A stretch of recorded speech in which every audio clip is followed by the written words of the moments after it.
Purgatory, kita lihat langsung lintas langsung dari perbatasan sentral Golf Course langsung ke arah Mod House. Kali ini kita lihat udah ada beberapa tim yang turun di Brasilia, udah ada Boss Links dan juga ada The Prime yang bisa dibilang bakal bermain barbar, dan seperti biasa EVOS bakal turun ke atas map. Biasa di Crossroad mereka bakal ngamanin Mod House terlebih dahulu dan ngalangin yang ada di Fields. Cuman cukup bahaya kalau misalnya gue lihat karena Sam Terrin sendiri bakal ada melipir ke belakang dan ngelihat posisinya Vision ke arah tim RRQ yang turun di Fields. Ya, ini cukup menarik ya kalau misalnya lu lihat tadi gimana EVOS turun dan mereka coba untuk ngambil looting secara berjauhan. Dengan kata lain, mereka tahu keadaan tim-tim yang udah turun sebelumnya karena mereka turun terakhir, dan ini bakal bagus banget karena dengan looting berjauhan mereka bakal dapat looting yang cukup maksimal. Dan kalau kita ngelihat gaya permainan EVOS sendiri tadi, gimana dia bergerak dari pinggir, coba cari kill, point kill yang banyak seperti yang udah lu mention sebelumnya. Point kill itu krusial banget untuk perhitungan poin yang sekarang, dan ini bakal jadi satu lagi momentum yang bagus kalau misalnya EVOS bisa bermain seperti di ronde pertama. Namun di sisi lain kita lihat bisa ada Red Bull Rebellion juga udah melihat ke arah Onyx, tapi belum ditembak langsung aja depan oleh Calvin dengan AUG-nya. Kali ini Jars masih belum kena damage-nya, udah kena 3 juga langsung aja hilang setengah, tapi masih bisa bersembunyi di balik jerami. Dan ternyata Calvin belum punya helm sama vest, kalau dibalikin bisa bahaya buat untuk seorang Calvin tentunya. Bener banget, tapi kalau misalnya kita lihat ya gimana dari hasil ronde pertama tadi, RBR sendiri bermain cukup agresif di awal, ngelihat dua orang yang cukup open dan beberapa teman-teman yang lumayan siap untuk melakukan setup kalau misalnya kita lihat di minimap bagian atas. Jadi ini dalam artian gimana RBR sendiri sadar kalau misalkan mereka butuh poin yang cukup banyak. Akhirnya mereka bermain cukup agresif, dan kalau misalkan tadi lu lihat juga Calvin sendiri ada di dalam tower sekalipun yang nggak ada helm, tapi dan itu terjadi seperti yang lu bilang, headshot langsung Karena nggak punya helm di sana, langsung di follow up juga di mana Jars langsung ngambil posisi ngeflanking dari sisi kanan juga, coba untuk melihat lebih dekat ke arah tim Red Bull Rebellion. Kali ini bakal ditembak lagi, kena 114 damage tapi masih belum bisa di lockdown. Tapi kita lihat Calvin sudah mendapatkan bala bantuan juga di mana pemain Onyx yang lain bakal coba untuk ngeri.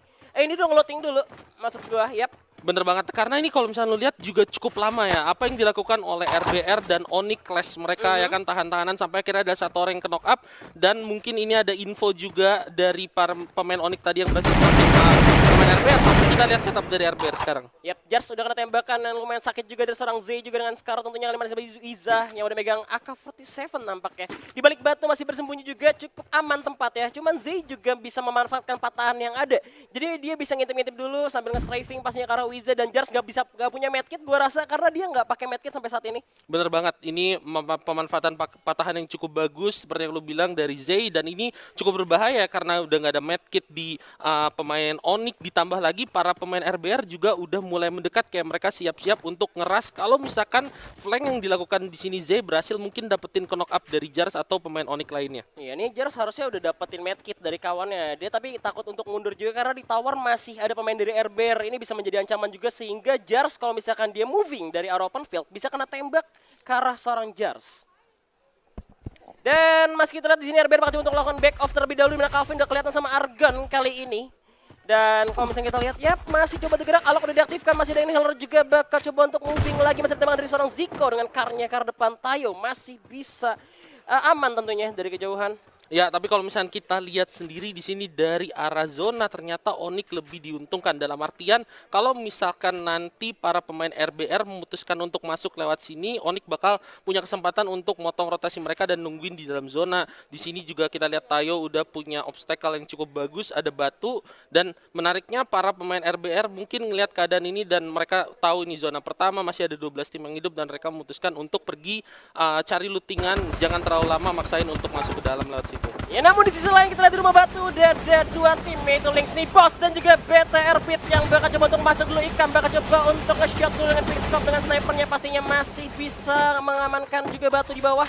Tapi posisinya nggak cukup aman karena Link ada di atas, tapi Baby berhasil mendapatkan Gare, langsung dikirim ke lobby. Nampaknya tinggal 3 orang dari BTR kali ini, dimana first blood ternyata didapatkan oleh tim Links nih Boss. Ya, terjadi begitu cepat ya sehingga Gary itu kalau menurut gua nggak bisa diselamatin, dan emang posisi dari Link sendiri di sini cukup enak, dimana BTR kalau misalnya mereka pengen ngeras ke arah pemain Links, mereka harus ngelewatin beberapa obstacle, dan para pemain Links sendiri juga udah cukup sigap dengan setup yang mereka miliki di rumah batu dan tower yang diambil oleh Finn sekarang untuk ngasih vision yang lebih luas bagi para main Lynx. Ya, ini harus hati-hati nih, Vince, karena terlalu jauh juga dari kawannya. Kalau misalkan mereka memilih untuk turun ke bawah batu, akhirnya nggak bisa di-follow up sama Vince. Dia harus muter dulu ke arah batu kanan bawah, jadi bisa tiba-tiba malah dibalikin Lynx-nya. Karena BTR sendiri nggak mau narik ke arah atas. Bener banget, tapi kita harus ingat juga gimana BTR tadi udah kehilangan satu pemain dan gua rasa Lynx sendiri di sini lebih baik kayak mereka nahan posisi, nggak coba untuk bermain agresif. Jadi kayak jaga-jaga badan sendiri supaya nggak bisa diculik oleh pemain BTR sehingga skenario yang mungkin buruk untuk Lynx itu bisa dihindari. Lynx cukup sabar, masih ditahan dulu. Pemain Bigetron pun gak mau terburu-buru kali ini. Cuman setup yang lama kayak gini tuh bisa mengundang tim lain datang sebenarnya. Jadi bisa ngerugiin salah satunya sih. Dan juga kalau misalkan kedua tim ini kita lihat lootingannya juga mungkin belum terlalu bagus juga kalau misalkan untuk masuk ke ronde-ronde di zona-zona late game ya kan. Dan ini juga buruk banget karena mereka bakal ada clash. Oh, satu round jatuh, Ikam langsung ancam pun menjadi target selanjutnya. Udah ada Baby dan juga Vici masuk perlahan. Tapi Maybe terlalu jauh, udah ada Kandis juga di kejauhan. Bahkan coba follow up damage di belakang tapi ancam. Bahkan untuk bergerak, Ikam berhasil di revive. Bahkan coba dia seorang Baby masih bisa bertahan dan berputar. 3 orang sudah masuk pertahanan pada Bigetron. Ikam terjatuh lagi, gak bisa selamatkan. Masih nunggu mana bantuan, dimana ancam pun terjatuh nampaknya. Dan Maybe harus melarikan diri dari peperangan dari Lynx nih bos. Benar-benar pergerakan yang bagus banget dari Lynx memanfaatkan keunggulan pemain dan juga vision, tapi seperti ini bakal belum berakhir karena maybe nggak bakal dibiarin lolos menurut gua sama Lynx Baby, atau mungkin ada komunikasi yang lain dan kayak mereka lebih memprioritaskan untuk coba maksimalin lootingan mereka dengan 3 pemain yang udah dibunuh dari para pemain BTR tadi. Surprise banget ya, kayak misalkan Lynx-nya tuh sabar dulu, tapi nampaknya di saat yang sama juga ada peperangan lagi antara First Rider di mana ada Rarky Hades yang terlihat coba untuk back off terlebih dahulu dari First Rider dan gak ada perang ternyata untuk sejauh ini, masih main santai dulu ya kan. Benar banget, apalagi kalau misalnya kita lihat tim kayak First Rider yang tadi di ronde pertama juga cukup cepat mereka ke lobby ya kan. Mereka sebisa mungkin coba untuk bermain tenang, perlambatin tempo mungkin, coba untuk cari placement karena itu bagus banget kalau misalkan untuk di 6 ronde yang ada mereka jalanin, di mana mereka bisa up lagi mental mereka untuk di ronde-ronde selanjutnya 3, 4, 5, 6 yang masih tersisa. Gue suka nih Limzing ngeliat pergerakan, tapi kita pindah dulu ke arah tim EVOS dan juga Aerowolf. Macan lawan Serigala, sekali lagi Street udah kena damage, masih ada landmine, berhasil dihancurkan oleh Salation, udah dipegang sniper kali ini. Chanzu di saat yang sama berhasil mendapatkan Argan. Lagi perang lagi di mana-mana, terjepitlah mereka. Tapi kita lihat tampaknya EVOS terpojok, bakal coba untuk dikejar oleh sang Serigala Aerowolf, di mana Black udah terlihat oleh seorang Mr. 05 masih ada gluon cukup baik. Zona mulai menggigit, tapi ternyata bakal dikejar terus sama Aerowolf. Bakal dibalikinkah oleh EVOS yang baru aja buyah tadi? Mr. 05-nya balik ke arah 3 pemain EVOS dan mungkin ini bisa jadi turning point buat EVOS kali ya.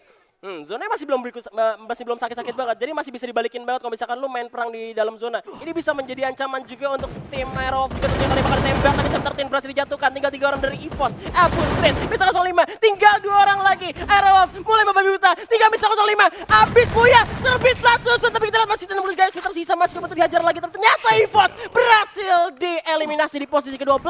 Wow, luar biasa banget. Aero kuncinya ada di mana ketika Mr. Sam 13 tadi ke knockdown dan mereka gak nyanyain momentum itu. Ada juga tadi pemain Aero yang ngeliat ngespot Mr.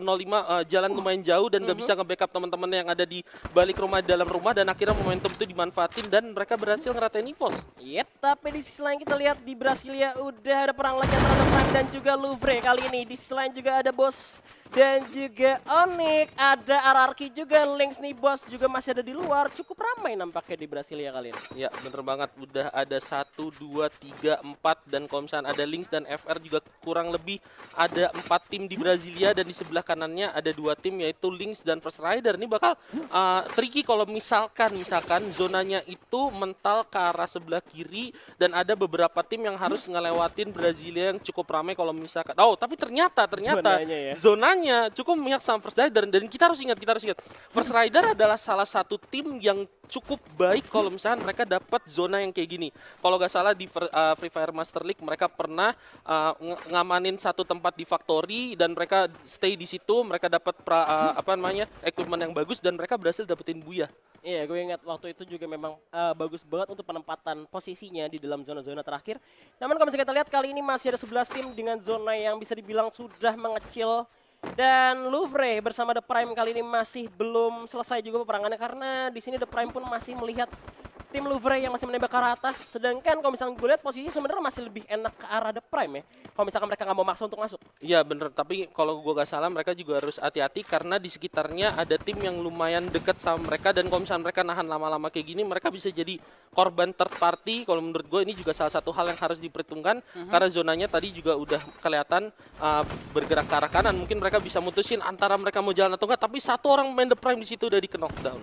Oke, bakal coba untuk merebut teritori. Nampaknya kali ini di The Prime udah set up 2 orang Dix dan juga satu pemain lagi di sebelah kanan atas. Di mana udah program ada flashbang juga dilakukan. Udah ada keluaran cukup baik dari seorang Dix juga Limzy. Backup fire yang cukup baik. Jay berhasil dijatuhkan. Nampaknya dengan granat satu orang pemain dari The Prime. Udah tembak lagi dari Prime. Nampaknya berikan shotgun yang masih belum bisa. Tembakan balasan. Masih bisa dijatuhkan. Keluar yang cukup baik tapi nggak bisa menyelamatkan tim Louvre pun harus tereliminasi di posisi ke-11.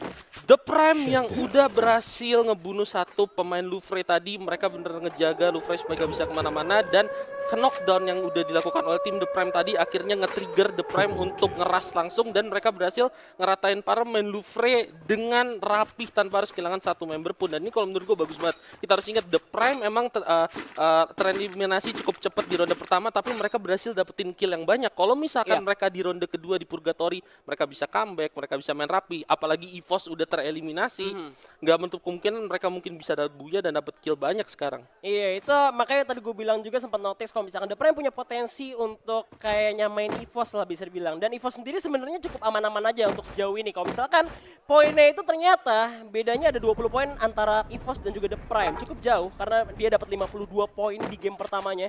Dan Tapi posisi keduanya ada The Prime ya. Ini bener. dia yang bahaya Nah, nih. ini The Prime nih. Dan kita harus ingat The Prime baru aja dapetin 4 kill, member mereka masih utuh dan mereka masih punya sekitar 30 orang lagi yang mereka bisa cari untuk kill point mereka. Dan ini kalau menurut gue kesempatan yang bagus banget bagi mereka untuk ngejar poin EVOS yang udah nggak bisa nambah lagi di ronde kedua karena mereka udah habis buya terbit Latusun. Iya, udah tereliminasi di posisi 12, mau poin juga nggak dapat poin sama sekali. Poin eliminasi pun nampaknya nggak dapat tadi karena kita lihat Airwolf-nya juga masih full.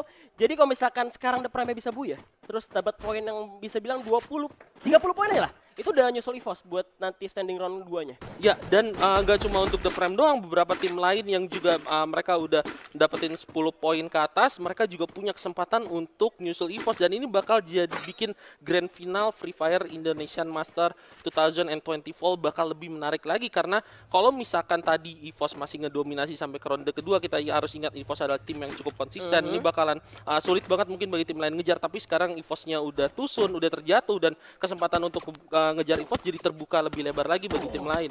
Yap, dan pemain Onyx pun udah terkena tembakan tapi kita tayo dengan sang julukan Pangeran Headshot berhasil ngejatuhin satu pemain dari RRQ, masih bisa di follow up juga. Cuman gue bisa tahu di sini RRQ pastinya nggak pakai info box juga, mereka berharap zonanya bakal ada di rumah batu dan bisa menjadi senjata makan tuan juga karena mereka harus turun dengan patahan yang cukup sakit kalau misalkan lu jalan nggak miring, kalau jalan ke bawah tiba-tiba di bawah ada orang nggak bisa masang glual ya kan, kalau misalkan nggak miring tiba-tiba kena damage agak serba salah, dan harus pelan-pelan juga untuk turun ke bawah. Tapi kita The Prime udah diletakkan granat, Boss Nightmare nampaknya akan memberikan mimpi buruk ke arah tim The Prime kali ini, dimana OG masih terjatuh menunggu bala bantuan juga. Limzy bakal jatuh backup fire dari belakang kah, masuk dalam rumah dan ternyata OG masih belum bisa di revive, langsung saja dilakukan oleh seorang pemain dari The Prime. Ya, sama-sama udah knockdown satu orang tapi bakal berlanjut lagi fight-nya. Ya bakal di all in juga, ada MK dengan shotgun ya, berhasil menjatuhkan seorang OG sekali lagi. Bakal tembakan lagi, satu orang udah jatuh karena kita 2 orang dari The Prime, masih ada jump shot lagi. Dimana Fear berhasil dieliminasi nampaknya. Dan Riza udah sekarat, bakal main medkit dulu. Masih ada Hi dengan shotgunnya, gak bisa jatuh pemain dari The Prime, masih kokoh. Tinggal 2 orang lagi, karena Dix berhasil melakukan bakal balasan ke arah tim Boss Nightmare. Wow, dan kita lihat sekarang ada perang antara Riza, Emgad dan juga Dix ya. Ini lumayan oke banget menurut gue, di mana para pemain The Prime tadi memutuskan untuk melakukan shutdown langsung supaya poin kill mereka nggak hilang kalau misalkan pemain yang melakukan knock itu dibunuh ya. Dan sekarang 2 lawan 2, The Prime-nya sendiri ada di luar rumah dan mereka punya kesempatan yang cukup enak untuk kempung. Tapi kita harus ingat di atas ada tim yang bisa aja potensi mendekat ke arah para pemain boss dan juga The Prime. Ini dia Dek, clutch or kick, tapi ternyata langsung di kick. Langsung aja di posisi ke-10, 9. Tinggal Big Get dan Beat pun menyusul karena Maybe pun terjatuh. Tinggal 8 tim tersisa karena ada pelontar dari Guns nampaknya yang coba untuk menentukan lawan. Lajar ke arah tim RBR kali ini. Masih dia dari Pio, tapi kita lihat Guns dengan pelontar lagi mendapatkan korbannya. Pio nembak lagi ke atas. Dapat satu lagi seorang Z berhasil dijatuhkan. dijatuhkan. Masih ada camping lagi. Ada gol yang cukup banyak. Kita lihat ada ini harus dilakukan seorang Piu. Bergerak sebelah kanan. Coba untuk jump shot lagi. Predict shot ke Free Fire aja. Tapi kita lihat ternyata ada Kalf dengan dia sendiri. Dan bakal diudak-udak. Dikejar terus sama pemain Aura. Ini dia. Aura Fire. Aura yang mana bang? Di sini Aura. Bakal masuk lagi. Dan Red Bull Rebellion berhasil eliminasi di posisi ke-8. 2 kill untuk pria idaman wanita atau Piu. Benar-benar mantap banget apa yang dilakukan Aura. Sekalipun mereka harus kehilangan satu member mereka, tapi mereka berhasil ngematahin setup dari RBR dan dapetin 4 kill. Sekarang kita lihat di sini ada Aero ya kan yang udah masuk ke dalam zona dan ini posisi yang cukup bagus sama mereka, tapi di sisinya kita harus lihat ada RRQ dari sebelah kiri dan juga First Rider dari sebelah kanan yang masih komplit. Iya, Lynx nih bos, udah aman-aman aja di rumah batu. Tapi kita lihat Aerowolf langsung ada pelontar. Duar, gak kena siapa-siapa sekali lagi. Duar, masih ada gol yang dihantam oleh seorang back. Ada Groza, ditembak kayak langsung. Masih belum bisa memberikan damage karena Lynx masih cukup aman. Tapi kita lihat di luar masih banyak banget tim yang tersisa karena masih ada 7 tim lagi kali ini.